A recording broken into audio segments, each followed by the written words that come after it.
Hi, welcome back to Get Grounded. I'm Carrie Foreman. Today we're going to talk about mindfulness, my passion. So, this whole month we've been talking about setting intentions. We've also been talking about mindfulness. So, why do we want to practice mindfulness? We are retraining our brains to respond and not react. We're retraining our brains to not participate in every thought, to lower the emotion that we feel when triggered, right? So, in order to do that, we have to develop a practice.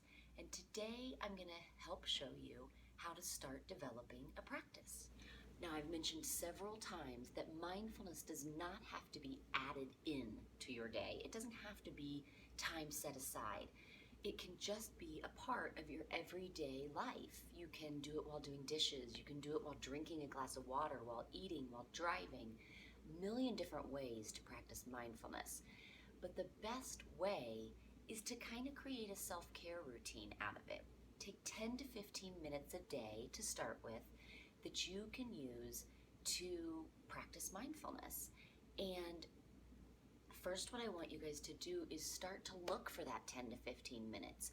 Where can you take that time for yourselves? I don't want to hear that you can't take 10 to 15 minutes for yourself, because everybody can.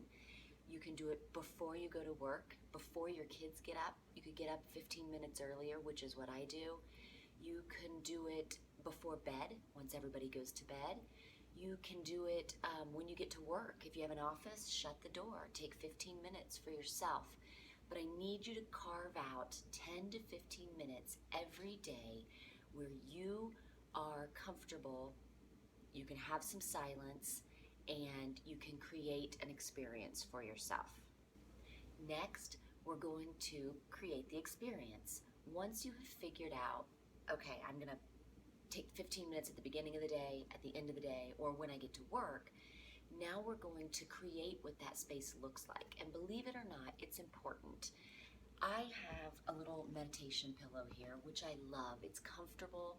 It's easy for me to sit and meditate or practice just mindful meditation. And it's just a comfortable place for me. I have candles. This is not the area that I do it, but people are sleeping right now.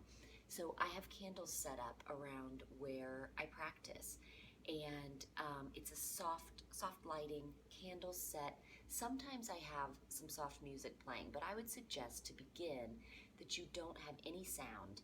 You have a comfortable place to sit, whether it be a chair, that might be the most comfortable for you, or a meditation pillow, or just a regular pillow.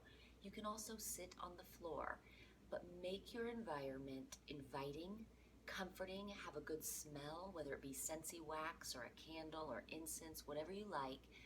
Get that smell rolling, get the sound going that you want, or no sound at all, and find a comfortable place for your 10 to 15 minutes. So, if you decide to practice in a chair, you want to make sure that it's a chair that your feet touch the ground in, and that you can sit up straight in a dignified position.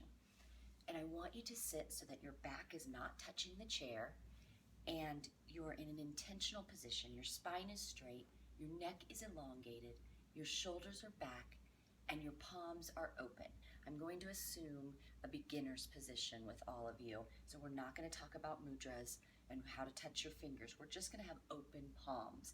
And what that signifies is you're open to this experience. It also positions your body in the dignified position the way that I want it, but it also signifies being open to listening to your body, listening to the thoughts that you're having, and being open to this new experience for you.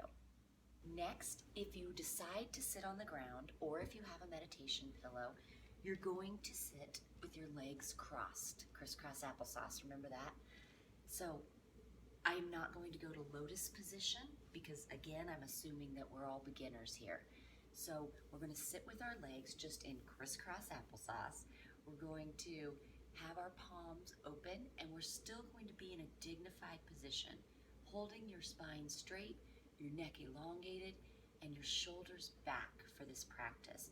I choose to do this practice usually after I've done yoga in the morning, which is the case this morning, or some type of stretching or something like that. It feels like I'm open to the experience.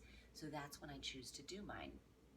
And you will, again, not have your back leaned up against anything, but you will just be sitting with your palms open, your shoulders back, neck elongated, open to this experience. Now that we've created our space for our practice, we've set aside our time to practice, and we've developed a sitting practice, something that's unique to us and comfortable to us, something that we can relax into but still be intentional. I'm ready to set my intentions. My first intention is I am dedicated to mindfulness. I understand the benefits, and I will practice daily for the benefit of myself and my family. I am healing through mindfulness. I will remember that when too tired or too busy to practice. Now it's time for you to set your intentions. Remember to breathe into the count of 4 and double that breath on the way out, controlling your breath. You should be really great at controlling your breath now.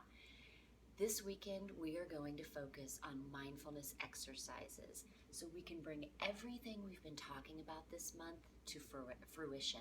You can use a practice on a daily basis to enhance the skills, the tips, the tools that I've given you this month.